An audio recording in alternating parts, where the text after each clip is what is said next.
Hey, welcome, all my right thinkers. Thanks for tuning in to check out your boy, P Farm, thinking right out here in my lab. And yeah, I'm in the book. We getting deep. You ready? Let's go. It's time to get in. Rightisms, 25 rules to live by. Storytelling, story with a message. There's always a message in my story for life. I give you life lessons. You tune in to receive them. I appreciate you. We got a good thing going. Let's do what we do. Right thinking mission is to enlighten, inspire, educate, and motivate you, the individual, to a higher spiritual level of enlightenment. Right thinkers' way of life through mental and spiritual discipline. Practice daily will help and guide you to obtain your goal of reaching spiritual enlightenment, aka know thyself. My mission, and I'm on it, is to get all right thinkers to know thyself. If you're a right thinker, your goal is to, yeah, know thyself. You see where we're going with this? Okay, so let's get that together. I asked the question, do you know you? You will when I'm through. That's what I do for you, but it's rhetorical. And if you don't have the answer for yourself, tune in. I got you. A person who knows not and knows not that they know not is foolish. Disregard them, don't be them. A person who knows not and knows that they know not is simple, but you can teach them. That's why I do what I do for you. Appreciate you too. Stay tuned. I got more for you. A person who knows not and believe and think that they know is dangerous. Avoid them. I do. A person who knows and knows not that they know is spiritually asleep. I can awaken them. I'm your spiritual alarm clock here to wake you up with knowledge of self. That's what I do for you. A person who knows and knows that they know is wise. Follow them. All these persons reside in you. Right thinkers know thyself. Add to my yacht be true. Scales look a little lopsided there, but moving on. All right, let's talk about today. Right thinkers, P-Funk philosophy on says choosing to live by my yacht. That's the path to what self mastery. It did it for me. Daily practice of my yacht leads one to what self mastery. Trust me. Let's rock. I got some good information for you. It starts out with it's that fleeting feeling which most people have and they associate it with what? Happiness. Because you got something that feels good, got something that's new, that's not happiness. It makes you happy for the moment. That's temporary. And they associate it with happiness and passion. But they are only temporary glimpses of what we know to be true happiness because and peace, which can be experienced if the source of the true fulfillment within you was to be discovered by you. Happiness don't come from outside of you. Maya, there we go, my girl, shows you a way out of what we call pain and sorrow of your human existence. How? By leading you to discover a sorrow within you. I told you when you pass the scales of Maya at Judgment Day, when you pass, you go and become one with Asar. Your name change be Asar P-Funk. I'm looking forward to that. Okay, that's the concept. But this is what Mayat give you everything you need to prepare you for Judgment Day. That's what it's all about. Tell you, life experiences here is to learn, not just come here and just. A lot of us do that, but the idea was to learn. And when you practice Mayat, she's preparing you for what your Judgment Day to pass. But the source of eternal bliss and supreme peace lies within you. You can't get that outside of you. If you choose to act according to your own will, aka your ego self, satisfying your lower nature, doing you, getting what you want, things, material things, physical pleasures, all those things that you want in this world, you can have it. Knock yourself out. But then now you will be in what? Contradiction. The devil is formed because what? He's in opposition with God. He's in contradiction with God. That makes you a devil. When you living on your ego self, you're living in contradiction with Maya. Get the concept? Okay. And this, how we conduct our own conscious. And when you see the conscious from the heart conscious, is always spelled Conscience, because it's been a proven science. They've been practicing this a long time. It's been a fact and proven. And this means that you are contradicting what? Your own heart conscious. You're going against your heart. I knew it was wrong. I knew it was wrong. I went against my heart. Oh, I paid the price for that. That's what I'm trying to explain to you. You can do it. And the heart ain't going to stop you. The heart ain't going to say a word. Don't let you have your way. But when it's time to pay the piper, when it's time you deal with the consequence, that's when the sorrow and the pain and the frustration and depression sets in. Why? Because you're sitting in a lonely cell thinking, man, maybe I shouldn't have made that decision. Too late. Monday morning quarterbacks ain't won a game. So if you regret what you did, you know it was wrong. I stand on what I do now. Proud of it. I ain't hide the coward down. You know, no, those days is over. Okay. But when you go against your contradiction, against your heart, creating what we know to be negative impressions, now which will become lodged in your heart and your unconscious mind and will cause, you ready? Continuous mental agitations while you are alive and hellish experiences for yourself even after death. You're going to suffer through the pains and sorrows that you cause on yourself even after death, they're telling you. And your negative impressions from your egoistic things rise up at any given time and in the form of what we know to be uncontrolled desires of the flesh. You got gay rights because men want to have sex with men, women want to have sex with women. So you know it's wrong, but now you give them a way to do it. Why? It's wrong. But cause what? They're responsible. They got to find out it's wrong on their own. That's why you got to let people do what they want to do. Fine, knock yourself out. It ain't my job to do that. So understand that. And those uncontrolled desires is what? Male on male, women on women pleasures. That ain't moving on, get out of there. But that's what it brings on.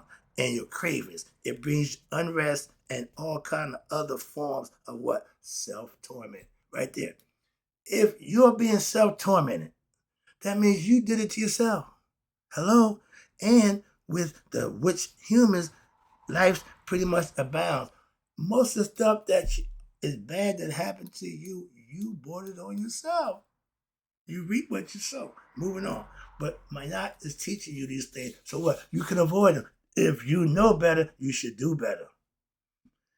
It's important to understand that when your soul is attuned or inside the physical body, the mind and the senses, the experiences occur through these. Hello? Thus, now the experience of pleasure and pain are regulated by how much your body and your mind systems can take. Balance, meaning just enough of this, just enough of that. Too much of this, too much of that ain't good. Watch this. This is the perfect point. If there is too much pain in the body, what? You faint. That's bull crap because I got both my Achilles tendons severed. I couldn't faint for the life of me. Get me, I could not faint. So that, I don't subscribe to that one. Your body should do that when they went, but mine didn't. I had to endure that nonsense. Okay, but when there is too much pleasure, let me remember this for a minute. Been there. Now, two different things. Okay, yeah. One make you a little weak, make you a little just, but the other one, man, I just couldn't get away from it. But the mind and the body, the senses, become weakened and it swoons into what? Unconsciousness or sleep. Man, after you get your thing up, first you want to do what? Roll over, slide out. Again, moving on. But if there is too much pleasure, oh, there develops what? Elation of your soul. Now it's carried off with the illusion of what? More pleasures. That's what the ego desires. And if you keep feeding it, you're going to have problems. Why? It's going to keep wanting it. And which creates a longing and that craving for more and more. And it's an endless search for fulfillment. Like chasing the dragon. When they smoke that pipe, they get high. They want to get that first high. That's as high as you're going to get the first time. That's the introduction to that. And from then on, you chasing the dragon, so to speak. Why? You chasing something you ain't gonna get. That's the proverbial carrot that keeps you going. And if you don't realize that within yourself, you will buy, sell, cheat, whatever, to what? To chase that dragon. People shoot heroin. They know what it is. They know just what it is. They want to do that. That's why anybody who do drugs, leave them be. Why? That's a choice. You can't stop people from making a choice until they want to. Simple. Moving on. That's self-discipline. And when a person is addicted, they lack self-discipline. I gave that lesson too. I'm covering all the basics for you. I'm trying to let you know this is what she's doing. Taking away all your excuses. All your nonsense, no, take that out and be responsible. That's what my philosophy teaches me. And that's what I learned. I'm trying to teach you. Now, however, watch this. Even after death, there is no safety valve, as there to speak. Why? Because under these conditions, your soul will have to have the possibility of what? Experiencing boundless amounts of pleasures or pain according to its karmic basis. What you set for, what you reap what you sow. What you put out there comes back to you. And this is what is called heaven or hell. Again, good decision, heaven. Bad decision, hell. It ain't that hard to figure out. But you are the decision maker. You are the deciding factor. Which way it go? So you want to create your own heaven? Make good decisions, live right, like the board, and have it and enjoy it. Why? It's a state of mind and a state of being, depending on the condition of your situation that you're in. If it's good, it's heaven. If it's bad, you catching hell. Ain't no two ways about it. Simple as that. Moving on. Again, you are the deciding factor for that. But this is what's called heaven and hell, respectively. But so now, if you have and you practice living a balanced life, what you mean? Right thinking philosophy, aka Maat philosophy, then now you what? Pay attention. If you practice and live a balanced life, aka right thinkers, then now you will not have the possibility of what? Experiencing heaven or hell. What you mean? Rather, you will retain the presence of mind and will not fall into the delusions of ignorance. Therefore, the rewards of living right, of developing a balanced lifestyle in the mind through Maat philosophy, aka right thinking philosophy, doing your life continues even after death. Also, you're going to be conscious of who you are when you go to the next life. That's the name of the game, because if you're not conscious of who you are, you ain't going. That's the ticket. Knowing thyself is the ticket you have to punch here. And this mental equanimity, and I've been trying to tell you, equanimity mentally meaning using both hemispheres of your brain, left and the right, not just right side thinking or left side thinking. When men think the left, women think it's right, men from all. That's stupid nonsense. Use them both equally. That's what you got it for. Moving on, that's what mental equanimity. If you follow, you'll see the difference between what? The truth and the illusions, aka lies, of the mind and your senses. You can be fooled. In life as well as even after death, you still craving those desires of the flesh even after the death. Why? Because the spirit don't know no better. Thus, if you choose to what? Act according with Maat, watch this. Now you will be in that position and condition of your state of mind to transcend from your egoistic mind and illusions of the mind, and thereby becoming free from this vicious cycle of actions which keep the mind tied to its illusory feelings and desires of the flesh, remaining human, okay? And when the mind is freed from that vicious cycle, it's called the awakening. It's called being enlightened. Okay? Nihas. That's what you're here for. Now, your soul's bondage to the world of time and space is dissolved now because it is not being controlled by the mind, but has become the controller of one's mind. You control the show. Your ego mind got to take a back seat to your higher state of consciousness. That's Haru in you. You have to defeat the lower nature, which is your ego self that set your uncle who killed your father. When the practice of right thinking philosophy, or Maat, is perfected, when you master yourself, that's when the philosophy is perfected. Why? So now the mind has become calm. When you don't get panicky and freaking out every time, your heart rate stays the same. Your mind and heart is calm. You can function. You can think. You can articulate. You can do whatever needs to be done while everything else is going crazy and chaotic. You are the what? The order in the chaos. And when this occurs, mentally, that ocean of consciousness that we have, which was buffeted by the storms, situations in life, the winds, negative thoughts, led to anxieties, worries, and the desires, they all become calm. Relax. This calmness is what allows your soul to cease its what? Identification with the thoughts of the mind and the lower nature to behold its now true nature, your higher self. Your potential is starting to be reached as a separate entity from what? The mind senses, meaning the body, feelings, emotions, and thoughts of what? The ego self, your lower nature, is no longer in control.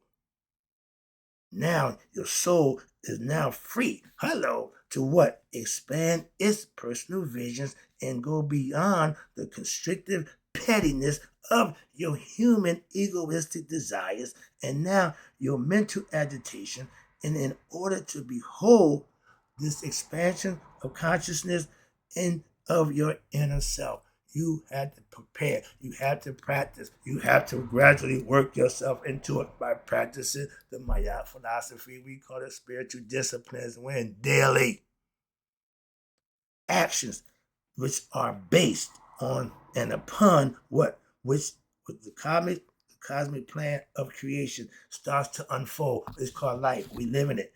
In human life, again, it is the present action which leads to the results that follow at some point in the future. That's reaping what you sow. That's karma. When you do good things come in. You do bad things, we can expect bad things to come at you. But in this life, or even in another lifetime, so therefore, if you are in a prosperous situation in life today, or even if you're in adverse, down on your luck, situation not in your favor, it is, pay attention, if either one of these situations is yours that you're in, it is because of the action that you performed prior in your past. Thus, both those situations, be it good or bad, should be endured with what? A sense of personal responsibility and take it understanding equanimity of mind and the practice of Maat from a transcendental point of view. Now your soul begins to look at all these situations equally.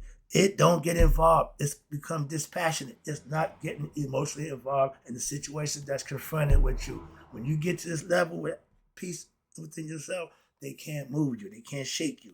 And this is because now the soul figured itself out to be what? Immortal and eternal, and is untouchable by the events of your human experiences in life, which is Bas, which is the body, the spirit. I call it the witness, which is Amun, for what? Countless lifetimes.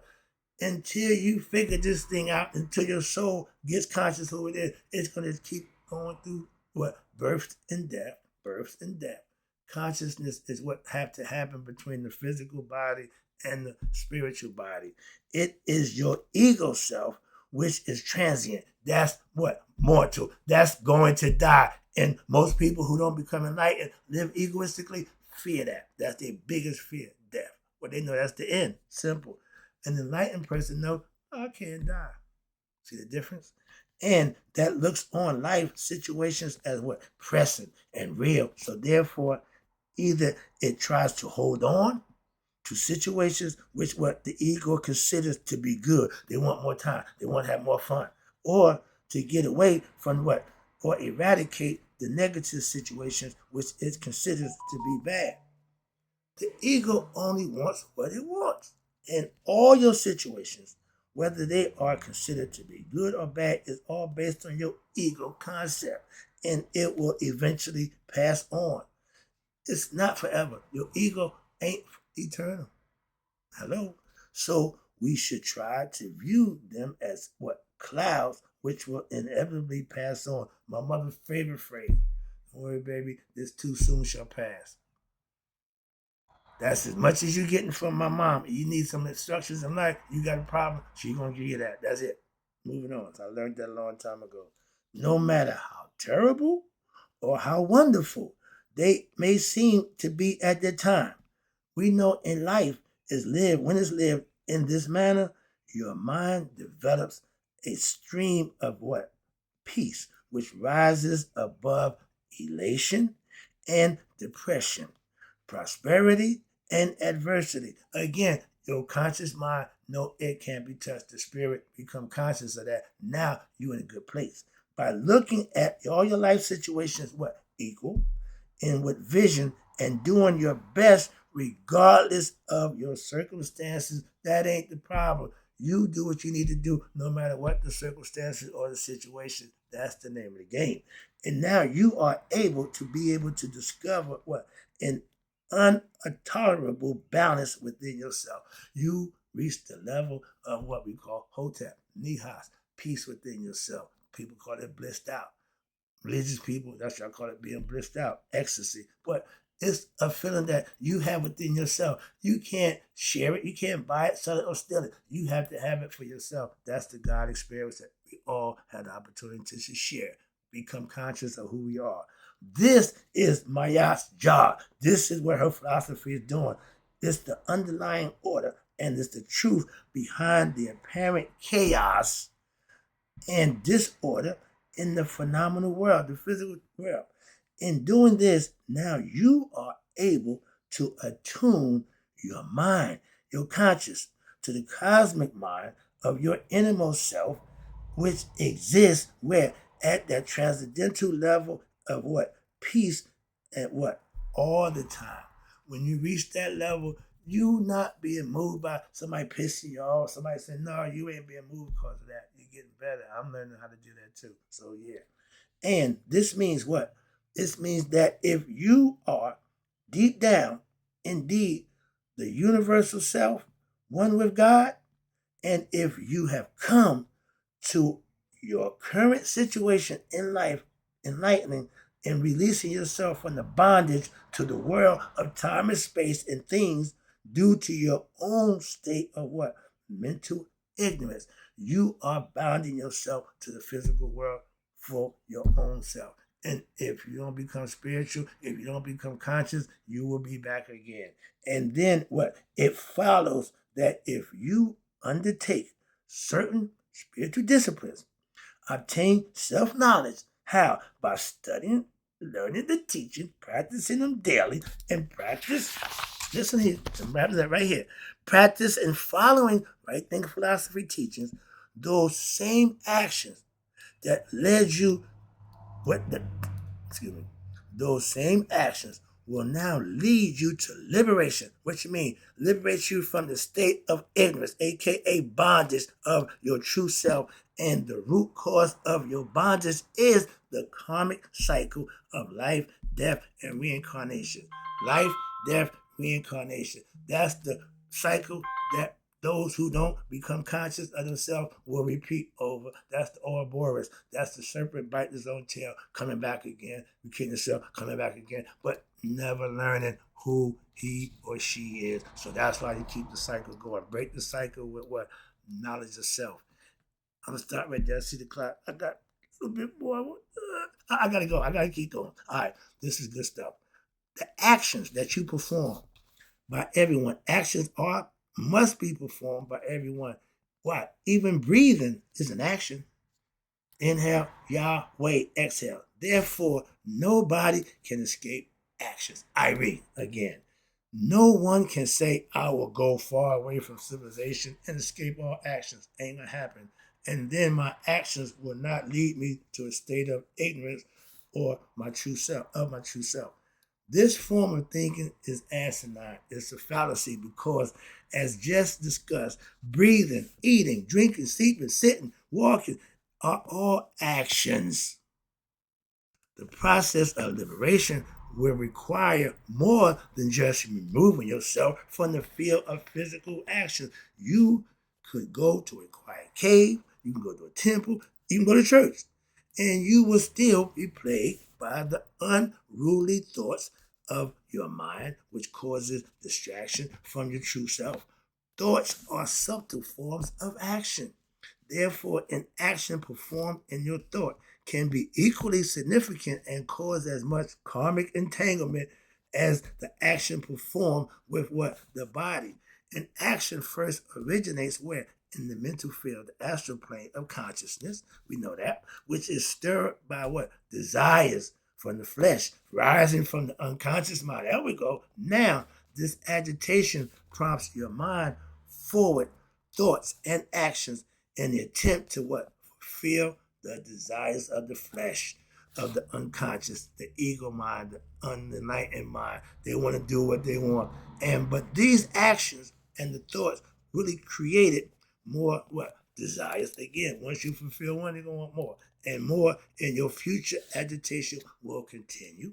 This is the state of what we call mental bondage, which is experienced by most people, and it continues for what? You ready? Lifetimes. Lifetimes without end. That's a lot of time. Okay, but this cycle continues until it ain't gonna stop until what? Until there is a self-discovery that desires cannot be fulfilled in this manner. You're gonna wake up. So therefore, the root of all desire is ignorance. It must be eradicated in order to end that desires of the mind and achieve what? True peace and balance in your life, becoming conscious of yourself.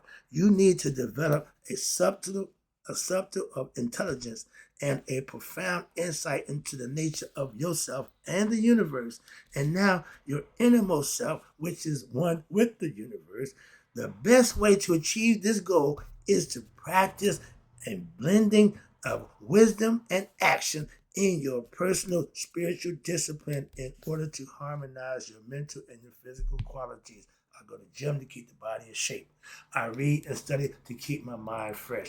I practice and I meditate. Those are things that I do for myself, and that's why I have understanding. Wrapping it up. But in this process, and it is a process that you can practice daily, you must understand for yourself that our ancient sages have given us the guidelines for which thoughts and actions are in line with the scales of Maat, 42 Negative Confessions, in which actions and thoughts are not.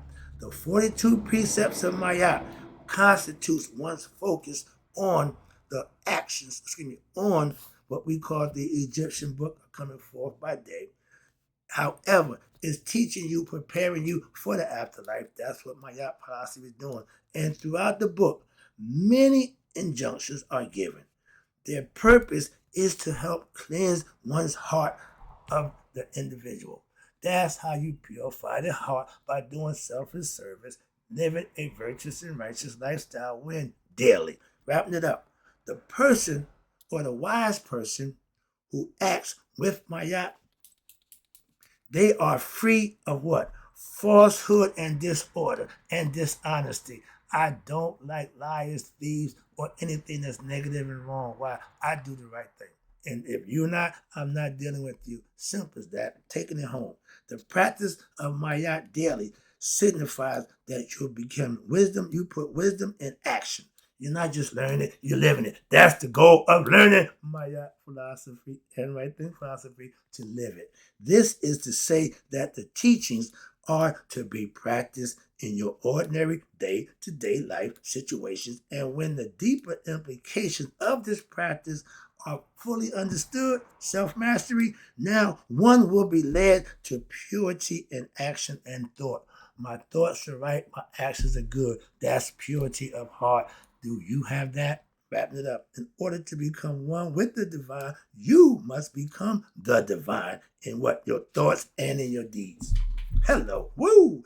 This means that you yourself must spiritualize your actions. I'm calling it being God conscious. I'm God conscious in everything I say and do. And now your thoughts at all times and under all conditions. That's what I practice. This is perfect. Actions which present themselves to you in what? Your normal course of the day. I'm on my yacht all day, every day, as well as those actions which you have planned for the future should be evaluated by what? Your growing intellect, discriminative quality, aka Anubis and Sa. Sa is clear understanding. Anubis is discernment. You got to emphasize and master those qualities in yourself. And then you perform these things at your best ability in your selfish service to humanity. I'm doing it right now. I got to shut it down, but right thing is, in closing, may you all live to be 100, me 100 minus a day. So I've never known my right thinkers who choose to live by my yacht philosophy is the path to self-mastery like me. Hope you enjoyed the lesson. I'll be right back. You know how I do.